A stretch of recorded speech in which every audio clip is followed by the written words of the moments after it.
सबसे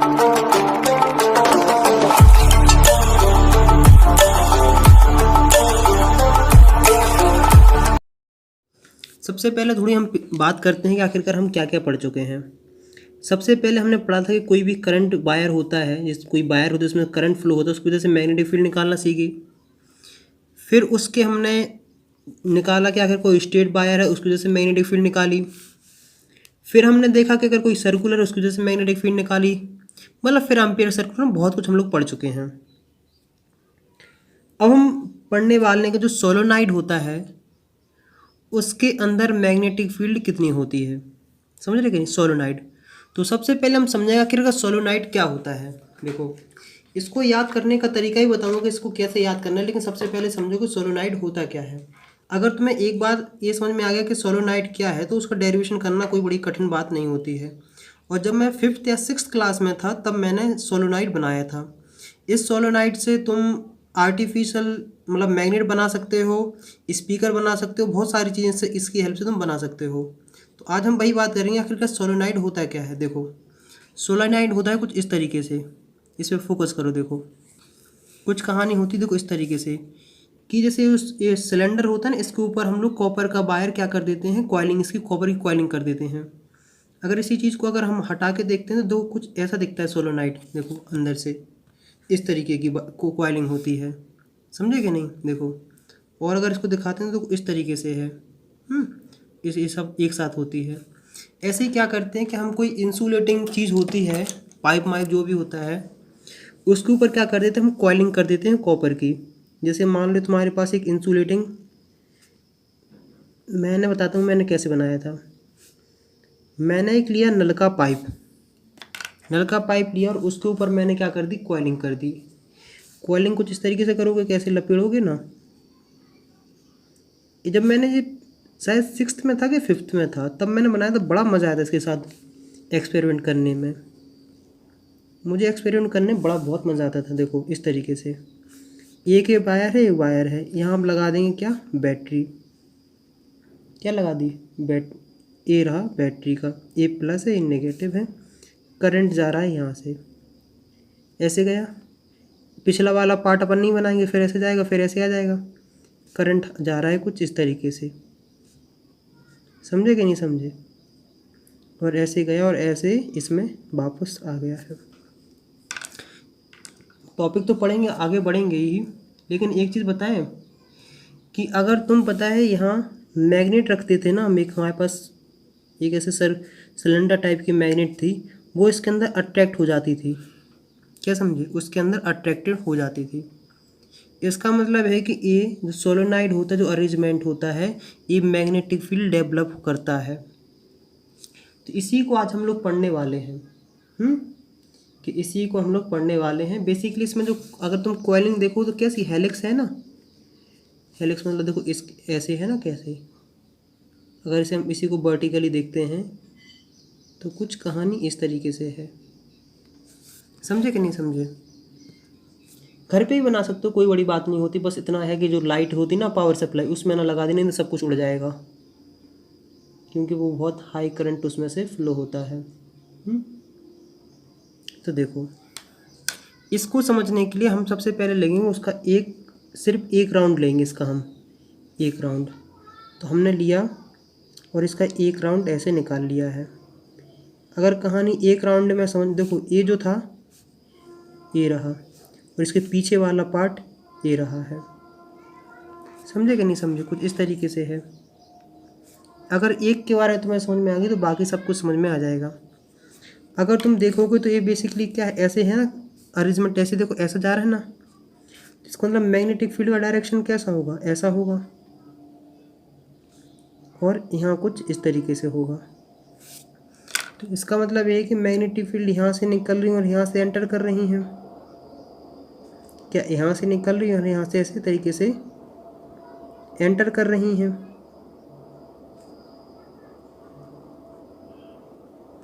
ये रहा और ये रहा। कुछ कहानी रही इस तरीके से कि मैग्नेटिक फील्ड ऐसे निकली और ऐसे तरीके से एंटर कर गई हैं। यहाँ तक किसी कोई दिक्कत, कोई समस्या मेरे हिसाब से तो नहीं आनी चाहिए।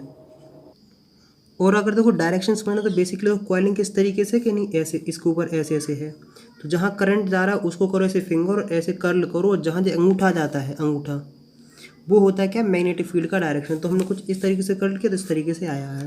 देखो अब एक चीज़ तुम जानते हो कि अभी पता है छोटा सा वायर पता है किस तरह, पता है मैग्नेट की तरह वर्क करेगा। किस तरीके से वर्क करेगा, मैग्नेट की तरह। और जैसे ही मैग्नेट होती है तो समझ लो कि उसके पास दो चीज़ें आराम से आ जाती हैं। क्या हो जाती हैं, अगर तुम कहीं मैग्नेट देखोगे तो उसके पास पोलरिटी आ जाती है, एक पोल साउथ का होता है एक पोल नॉर्थ का होता है। अब तुम्हें डिसाइड करना है कौन साउथ होगा कौन नॉर्थ होगा। तो मैंने बोला था कि तुम्हें एक चीज़ सिंपल से याद रखनी है, वो क्या याद रखनी है, सन। सन सन मतलब होता है कि घर की बात है। मतलब मैग्नेटिक फील्ड जो होती हैं वो साउथ से निकलती हैं और नॉर्थ की तरफ जाती हैं, किसके अंदर, मैग्नेटिक फील्ड मतलब मैग्नेट के अंदर। जैसे मान लो तुम्हारा जो वार मैग्नेट होता है ना, यहाँ साउथ होता है यहाँ नॉर्थ होता था, तो मैग्नेटिक फील्ड की इनसाइड होती थी इस तरीके से डायरेक्शन। याद रहा कि नहीं रहा। इसका मतलब है कि मैग्नेटिक फील्ड ऐसे निकल रही हैं और ऐसे एंटर कर रही हैं, मतलब ऐसे आई और ऐसे मैग्नेटिक फील्ड निकल रही हैं। क्या समझे, इसका मतलब ये है कि इस तरीके से जा रही है मैग्नेटिक फील्ड। और इसी के बेसिस पे अगर हम इसकी पोलरिटी लिखना स्टार्ट करें तो ए साउथ हो जाएगा और ए नॉर्थ होगा। तो इस बात से क्या याद कर सकते हैं कि मैग्नेटिक फील्ड के अंदर या फिर मैग्नेटिक फील्ड से फील्ड निकलती हैं वो नॉर्थ से एग्जिट होती हैं और साउथ से एंटर करती हैं। क्या समझे, नॉर्थ से एग्जिट करती हैं साउथ से एंटर करती हैं। तो देखो बेसिकली तुम्हें मैग्नेटिक फील्ड निकालने में डाउट्स ज़्यादा नहीं आना चाहिए, क्योंकि बच्चे अक्सर ज़्यादातर क्वेश्चन तो कर लेते हैं लेकिन मैग्नेटिक फील्ड निकालना नहीं आते हैं। तो कॉइलिंग जैसी हो कर लो, जिस डायरेक्शन में करंट जा रहा हो उस पर ऐसे उंगलियां रखो ऐसे, और ऐसे ऐसे कर्ल करके ऐसे रख लो, समझे कि नहीं। और ये रहा जिस समय अंगूठा था वो होता है मैग्नेटिक फील्ड का डायरेक्शन। देखो अब हम लोग क्या करने वाले हैं कि हमारे पास सोलोनाइड है, हमें पता लगाना है कि इसके अंदर कितनी मैग्नेटिक फील्ड होगी। मतलब हमें लगाना है कि इसके अंदर कितनी मैग्नेटिक फील्ड है। जैसे अगर हम इसको ऐसे वर्टिकल देखते हैं तो कुछ इस तरीके से देखने को मिलेगा, ये पाइप है ना ऐसा ऐसा, समझे कि नहीं समझे, ये रहा। और इस पे हमने क्या किया है, इस तरीके से कॉइलिंग करी है, ये रही इसकी कॉइलिंग। तो हमें निकालना है कि आखिरकार इसके अंदर मतलब जिसके बीचों बीच सिलेंडर, ऐसा सिलेंडर होगा ना इसका, इसके जो इस सिलेंडर होता है सिलेंडर, इसके बीचों बीच मतलब इस पूरे सिलेंडर के अंदर मतलब कहीं भी निकालें हम तो मैग्नेटिक फील्ड की वैल्यू क्या आनी चाहिए, उसी के ऊपर हम पूरा डेरिवेशन करने वाले हैं। तो हम क्या करते हैं कि इस पाइप को क्या करते हैं, ऐसा काट देते हैं। तो जब हम इसको काटेंगे तो हमारे पास सोलोनाइड कुछ इस तरीके से आ जाएगा, ये रहा सोलोनाइड। सोलोनाइड मतलब कुछ नहीं, सिलेंडर टाइप का होता है, सिलेंडर के ऊपर तुम कॉइलिंग कर दो उसी को कहने लगते सोलोनाइड। कॉपर की बेसिकली कॉइलिंग करते हैं। तो मैंने सोलोनाइड पता कैसे याद रखा था, सोलोनाइड। देखो सोलोनाइड और सिलेंडर, तुम अगर सुन बोलने में देखो सोलोनाइड और सिलेंडर लगभग राइमिंग मिल रही है कि नहीं इसकी, सोलोनाइड सिलेंडर याद हो जाएगा। देखो हमने जब इसको बीच से ऐसे काटा तो ये जो पता है ये होंगे वायर, ये वायर है, ये वायर, ये वायर वायर वायर, ये रहा वायर। देखो क्योंकि देखो बेसिकली वायर अंदर को जा रहा तो ये रहा है, और जहाँ से वायर निकल रहा था वो ऐसा क्रॉस हो जाएगा, यहाँ क्रॉस लिख लो। ये मैग्नेटिक फील्ड से कंफ्यूज नहीं होना बेसिकली, तुम इतना मैं समझा रहा हूँ। मतलब ये क्या है, वायर है, इस तरीके से है। कोई दिक्कत कोई समस्या। अब देखो हम बात करते हैं आगे की। यहाँ कुछ एक चीज़ याद रखनी है कि जो अंदर वाला पोर्शन होता है यहाँ मैग्नेटिक फील्ड क्या होती है, कांस्टेंट होती है। क्या याद रखना है कि जो इनसाइड होता है ना वहाँ यूनिफॉर्म मैग्नेटिक फील्ड होती है। यूनिफॉर्म मैग्नेटिक फील्ड का मतलब ये होता है कि जितनी मैग्नेटिक फील्ड यहाँ होगी उतनी मैग्नेटिक फील्ड यहाँ होगी, उतनी यहाँ होगी, यहाँ उतनी, मतलब हर मतलब दो जो अंदर वाला पार्ट है ना यहाँ का, ये इसके अंदर हर जगह मैग्नेटिक फील्ड की वैल्यू बराबर रहेगी, मतलब कांस्टेंट रहेगी। हम मान के चलते हैं अगर यहाँ 10 टेस्ला है तो यहाँ भी 10 टेस्ला, यहाँ भी 10 टेस्ला, कहीं भी जाओगे तुम्हें 10 टेस्ला ही देखने को मिलेगी। और एक चीज़ मानी जाती है कि जो आउटसाइड होता है वहाँ मैग्नेटिक फील्ड जीरो होती है। वैसे आइडियल मान रहे से होता नहीं, आउटसाइड जीरो नहीं होती है, कुछ ना कुछ पाई जाती है क्योंकि फ्रिंजेस हो जाती हैं, लेकिन मान के चल रहे हैं। अब हमें क्या निकालना, अब हमें निकालना है कि देखो बेसिकली हमने क्या देखा कि करंट कुछ इस तरीके से जा रहा है कि नहीं। देखो हम देखते हैं दोबारा इस पर एनालाइज। देखो ये मान लो हमने बनाया वायर, एक बनाते हैं सिर्फ वायर, तो ये वायर कुछ इस तरीके से है, इस तरीके से देखो ऐसे ऐसे ऐसे ऐसे ये रहा है, मतलब बेसिकली कुछ तुम देखोगे तो इस तरीके का सर्कल बन रहा है। तो हम इसके बेसिस पे देखते हैं कि एक करंट इस तरीके से जा रहा है, एंटी क्लॉकवाइज जा रहा है, तो मैग्नेटिक फील्ड का डायरेक्शन है कुछ इस तरीके से। इसका मतलब है कि मैग्नेटिक फील्ड इनसाइड कुछ इस तरीके से जा रही है। क्या जा रही हैं, इस साइड जा रही हैं। तो जब हम ऐसा देखते हैं तो ये बेसिकली तुम्हें क्या मानना है, तुम्हें इस तरीके से मानना है कि एक बार मैग्नेट है, क्या है, वार मैग्नेट। एक पोल नॉर्थ होगा, एक पोल साउथ होगा। हमने क्या बोला था, याद ऐसे रखना, सन ये कहीं लाइट, मतलब ये साउथ होगा, ये वाला एंड, ये वाला एंड नॉर्थ होगा। समझे कि नहीं समझे, क्या समझे। और ये वायर ऐसे यहाँ से जाएगा एक बैटरी से, तो ये नेगेटिव हो जाएगा, और यहाँ से जो यहाँ से वायर जाएगा ना, ये नेगेटिव ये पॉजिटिव हो जाएगा। यहाँ तक अगर देखो डेरिवेशन करना कोई कठिन नहीं होता, बस एक बार तुम्हें समझ में आना चाहिए। अगर यहाँ तक समझ में नहीं आया तो एक बार मैं क्या कहता हूँ, रिवाइज कर लो, वीडियो रिवर्स करके देख लो, क्योंकि इसके बाद कुछ हम ज़्यादा स्पेशल चीज़ पढ़ने वाले हैं, तो इसके लिए बहुत कंसंट्रेट होने की ज़रूरत है। तो मैं क्या कहूँगा, एक बार रिवाइज कर लो तो बेहतर रहेगा। चलो हम बात करते हैं आगे की। तो मैंने क्या बोला कि हाँ तुम्हें कितनी बातें याद रखनी है, कि पहली बात एक याद रखनी है कि इसके अंदर यूनिफॉर्म मैग्नेटिक फील्ड है। दूसरी बात है कि यहाँ जो आउटसाइड यहाँ मैग्नेटिक फील्ड की वैल्यू जीरो है। और तीसरी इंपॉर्टेंट बात एक याद कर रखनी है कि जो तुम्हारे पास सोलोनाइड है वो वेरी लॉन्ग है, मतलब काफ़ी लंबा, मतलब सोचो कि मतलब ज़्यादा साइज़ का है उस इसके रेडियस के कंपैरिजन में। अब हमें क्या निकालना, हमें निकालना है मैग्नेटिक फील्ड। तो मैग्नेटिक फील्ड निकालने के लिए हमारे पास दो तरीके होते हैं, एक होता है बायोट-सैवर्ट्स लॉ या फिर होता है Ampere circular law. Ampere circular law Biot Savart's law का आसान वर्जन है, इतना सा याद रख सकते हो। तो एम्पियर सर्कुलर लॉ के लिए तुम क्या याद रखते हो, तुम जना बनाते हो कि एम्पिरियन लूप।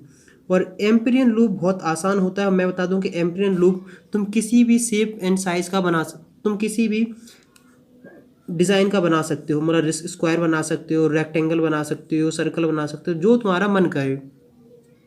लेकिन हम लोग वही बनाते हैं एम्पिरियन लूप जो हमारा रिक्वायरमेंट के हिसाब से होती है। पहली बात है कि लूप मतलब सिर्फ सर्कल नहीं होता है, अपने दिमाग में सेट कर लो। देखो हमें निकालना है कि यहाँ मैग्नेटिक फील्ड और यहाँ मैग्नेटिक फील्ड।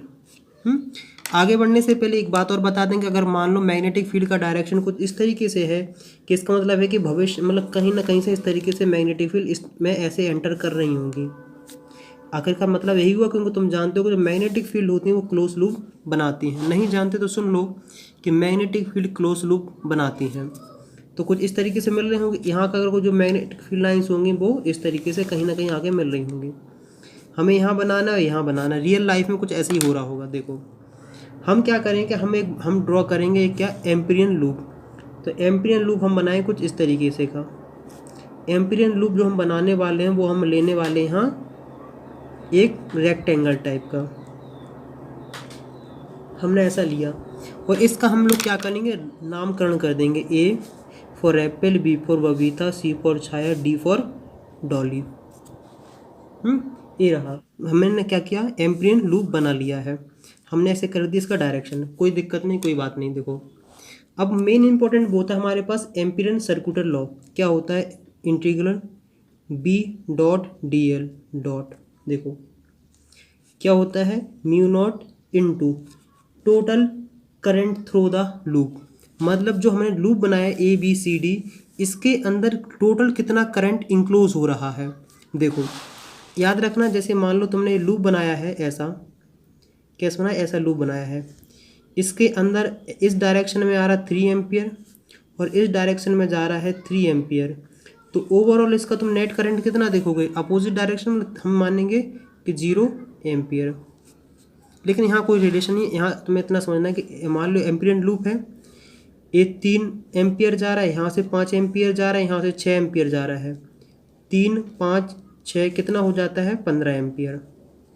मतलब हमें कौन सा करंट निकला हो हम लिखते हैं, वो लिखते हैं आई नेट। समझे कि नहीं? बहुत सिंपल सी बात है। देखो बेसिकली ये पूरा इसका पूरे का ऐसा है, क्लोज लूप है। तो हम लोग क्या करेंगे, इसे टुकड़ों टुकड़ों में तोड़ लेंगे। हम क्या करेंगे, इसको तुम इस तरीके से भी लिख सकते हो dl। अगर जो मैथ वाले होंगे इंटीग्रेशन जानते हो उसमें इस तरीके से लिखा जाता है, पूरे का लिखेंगे हम। कहाँ से कहाँ लिखेंगे, ये हम क्योंकि लूप इस तरीके से ले रहे हैं ना, इस तरीके से है, देखो इस तरीके से, इस तरीके से और इस तरीके से। तो हम लेंगे a से d v dot dl plus d से c b डॉट dl। और फिर हम क्या लेंगे, सब कुछ डाउट्स क्लियर करेंगे, दिमाग में लोग ऐसे लूप क्या ले रहा है, क्या कहानी, सब बताएंगे। फिर c से b, क्योंकि लूप लेना अपने पे डिपेंड करता है। और b से a v डॉट dl। देखो सबसे पहले समझते हैं कि इस लिमिट को हमने कैसा रखा है। हम जिस पैटर्न में मूव करते हैं, हमने मान लिया कि हम इस पैटर्न में मूव कर रहे हैं इस तरीके से। कैसे कर रहे हैं, हम लोग मूव कर रहे हैं क्लॉकवाइज मूवमेंट। तो a से d गए, a से d, फिर d से c गए, d से c से b गए, c से b, और b से a गए, b से a। इसका मतलब ये है, मतलब ये जो 4 चीज़ें लिखी हैं ना, ये चारों चीज़ें इस अकेले के इक्विवेलेंट हैं। समझे कि नहीं समझे? इसका मतलब सिंपल सा इतना है। देखो हम करते हैं a से d, यहाँ समझो। देखो b डॉट dl, ये dl क्या है, ये dl है करंट एलिमेंट। करंट एलिमेंट किसका है, ये है एम्पिरियन लूप का करंट एलिमेंट। कहाँ से लेना है हमें, एम्पिरियन लूप से। एम्पिरियन लूप जो तुमने अभी हाल बनाया, किसके फॉर्म में बनाया है, तुमने बनाया है रेक्टेंगल के फॉर्म में। आखिरकार देखो मैग्नेटिक फील्ड जा रही है इस तरीके से, और ए से डी का डायरेक्शन इस तरीके से, मैग्नेटिक फील्ड का डायरेक्शन और ये डीएल का डायरेक्शन। इन दोनों में एंगल कितना है, तुम कहोगे भैया 90 डिग्री। तो इसका बी डी एल कॉस 90 की वैल्यू कितनी है, ये 0।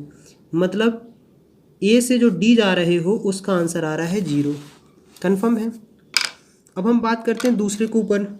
दूसरा हमारा कहाँ से कहाँ तक है, वो है डी से सी, डी से सी। मैग्नेटिक फील्ड इस डायरेक्शन में जा रही हैं, क्या जा रही है, इस डायरेक्शन में जा रही हैं, तो कोई दिक्कत ना होनी नहीं चाहिए। देखो मैग्नेटिक फील्ड इस डायरेक्शन में जा रही हैं, तुम्हारा मूवमेंट है कुछ इस डायरेक्शन में। कन्फर्म?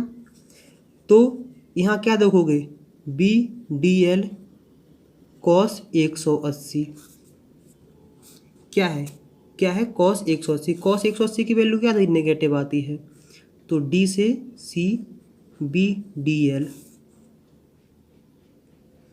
अब एक बात यहाँ तुम्हें समझ में आएगी, वो बात करनी है मैग्नेटिक फील्ड। हम बोल रहे हैं कि मैग्नेटिक फील्ड कांस्टेंट है, लेकिन ये बात कहाँ की हो रही है, डी से सी कहाँ है, आउटसाइड है। क्या है डी से सी आउटसाइड है ना, आउटसाइड। तो आउटसाइड मैग्नेटिक फील्ड की वैल्यू हम क्या बोल के चले हैं, 0 है। तो यहाँ आंसर क्या हो जाएगा, इसका आंसर हो जाएगा 0। अब हम बात किसके ऊपर करते हैं, बात हम करते हैं सी से बी। तुम इस डायरेक्शन में आ रहे हो, मैग्नेटिक फील्ड इस डायरेक्शन में जा रहा है, ये वाला एंगल कितना है, तुम कहोगे भैया ये वाला एंगल 90 है। तो हम क्या कर देंगे, सी से B B D L cos 90, answer आया 0। अब बात करते हैं हम किसके ऊपर, यहाँ से लेके यहाँ तक के। मैग्नेटिक फील्ड का डायरेक्शन ऐसा है और तुम्हारा भी डायरेक्शन इसी टाइप में है। तो हमने क्या देखा है, बी से ए, क्या देखा है, बी से A, B D L cos 0, answer क्या आया है, बी से ए, बी डी एल। अब बात आती है कि क्या इसके इंटीग्रेशन करने के ऊपर, तो हम यहाँ क्या मान के चल रहे हैं कि जो यहाँ मैग्नेटिक फील्ड है, देखो इसका मतलब है कि जितनी मैग्नेटिक फील्ड यहाँ उतनी मैग्नेटिक फील्ड, इस पूरी लाइन में मैग्नेटिक फील्ड की वैल्यू कांस्टेंट है कि नहीं है, क्योंकि हम बोल रहे हैं कि पूरे सोलेनोइड के अंदर मैग्नेटिक फील्ड की वैल्यू कांस्टेंट है। इसका मतलब यहाँ से लेके यहाँ तक मैग्नेटिक फील्ड की वैल्यू कांस्टेंट है, तो इसका मतलब ये है कि ए बी एक कांस्टेंट है। तो इंटीग्रेशन सिर्फ किसका होगा, इंटीग्रेशन का गेम खेलना है सिर्फ इसके साथ डी एल। और अब बात आती है कि आखिर डी एल क्या है, बताओ, ये डी एल बेसिकली क्या है, डी एल है ए से लेके बी तक की लेंथ। तो मुझे उम्मीद है कि बेसिकली यहाँ तक तुम्हें हल्की फुल्की बात समझ में आ गई होगी। क्या आ गई होगी, हल्की फुल्की बात समझ में आ गई होगी। तो हम क्या मान के चलते हैं कि बी से लेके ए तक की जो वो लेंथ है वो एम्पीरियन लूप की वो एल है, क्या है, एल है। यहाँ तक कोई दिक्कत कोई समस्या मेरे हिसाब से तो नहीं होनी चाहिए। अब देखो, अब बात है फोकस करने वाली यहाँ से, क्या है, यहाँ से देखो, यहाँ 1 वायर है, 2 वायर है, 3 वायर है, 4 वायर है, 5 है, 6 है, 7 है, 8 है, 9 है, 10 है। देखो क्या है, 10 है। हमारे पास 10 टन है कि नहीं। हमें मान के चलते हैं कि यहाँ से लेके यहाँ तक की लेंथ, यहाँ से लेके यहाँ तक की लेंथ है 1 मीटर।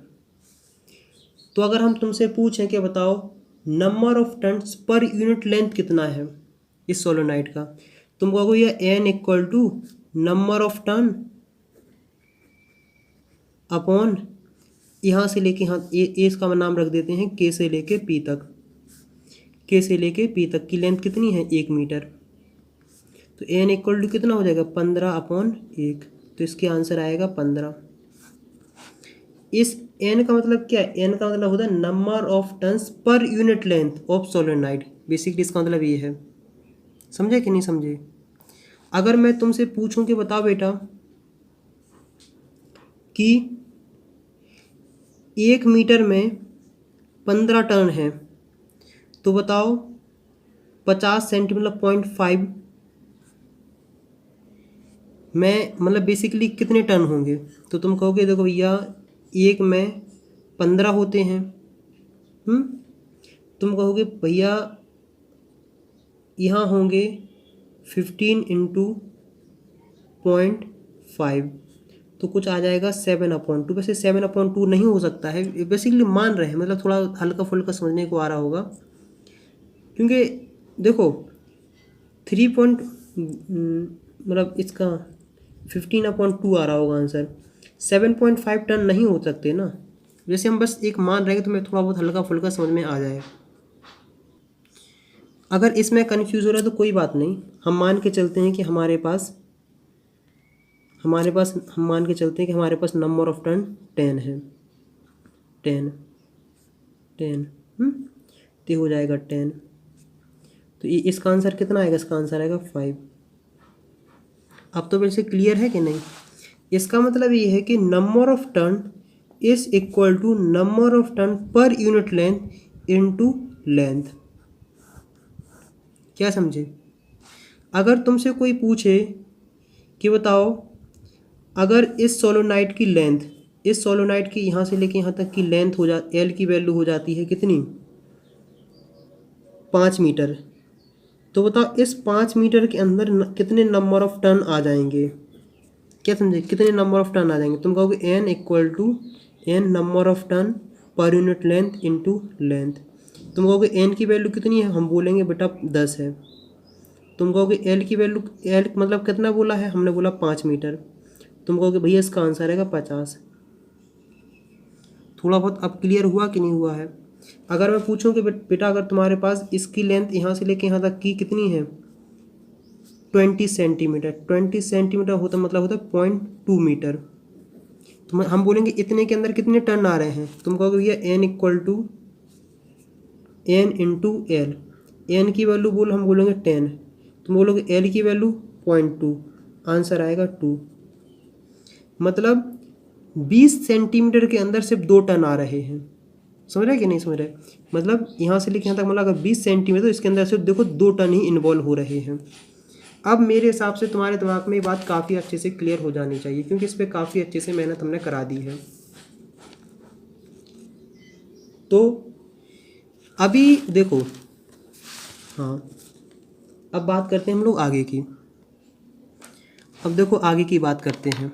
देखो अगर हम मान के चलते हैं कि इस वायर में से 3 एम्पियर करंट निकल रहा है, इसमें से भी 3 एम्पियर करंट निकल रहा होगा, इसमें से भी 3 एम्पियर करंट निकल रहा है, इसमें भी 3 एम्पियर ही करंट फ्लो हो रहा होगा, इसमें भी 3 एम्पियर करंट फ्लो हो रहा होगा। अगर हम पूछें कि बताओ यहाँ से लेके यहाँ तक का कितना करंट हो रहा है, मतलब यहाँ से लेके देखो, अगर हम बोलते हैं 2 वायर अगर 2 टर्न लेते हैं तो हमारे पास 6 एम्पियर हो जाता है। हम बोलेंगे बताओ यहाँ से लेके यहाँ तक का कितना हो जाएगा, तुम कहोगे भैया टोटल करंट की जो वैल्यू आ रही है वो आ रही number of turn into current in 1 turn, और तुम्हारे पास नंबर ऑफ टन का क्या था, n इंटू एल इंटू आई। मतलब आई टोटल कितना आ रहा है, आई टोटल की वैल्यू आ रही है NLI, तो इसका नाम रख दो नील। मतलब टोटल करंट कितना है, नील। ऐसे याद करने का तरीका अपना है। तो इतना जान लिया, मतलब ये रही टोटल करंट की वैल्यू। अब हम क्या जानते हैं, हम जानते हैं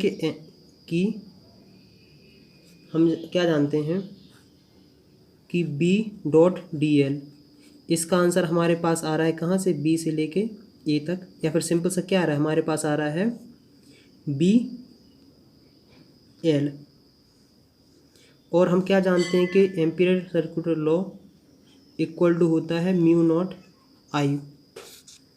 तो हम देखते हैं BL इक्वल टू हो जाता है म्यू, आई की वैल्यू रखो NIL, तो BL इक्वल टू हो जाता है कितना हो जाता है बोलो, म्यू नॉट NIL, L से L कैंसिल हुआ, तो B की वैल्यू कितनी आ रही है, म्यू नॉट NI। तो क्या समझे, यहाँ तक कोई दिक्कत कोई समस्या मेरे हिसाब से तो नहीं आनी चाहिए। बहुत आसान सा सस्ता सा सिंपल सा आ गया है। यहाँ तक इतना पढ़ चुके हैं फिर भी बच्चों के दिमाग में बहुत सारे डाउट्स आ रहे होंगे।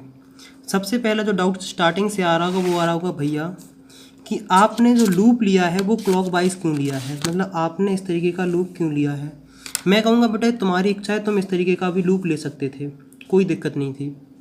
क्या इस तरीके का भी लूप ले सकते थे, कोई दिक्कत नहीं, तुम लूप ले सकते थे क्या, A से D, B.dl, ये हो जाएगा A से B, B.dl। देखो A से B, फिर आ जाएगा B से C, B.dl, B से C, और फिर हो जाता क्या, C से D, B.dl, C से D मतलब A वाला हो जाता, और फिर क्या आ जाता, फिर आ जाता D से A, B.dl, यहाँ से लेके यहाँ तक।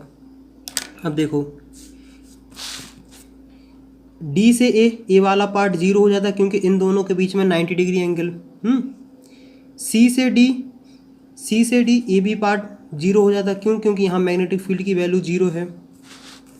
अब C से B वाला, जो B से C वाला है, A B पार्ट 0 हो जाता, क्योंकि B और DL में दोनों में 90 डिग्री का है। अब तुम्हारे पास बचता था A वाला पार्ट, क्या बचता था, A वाला पार्ट।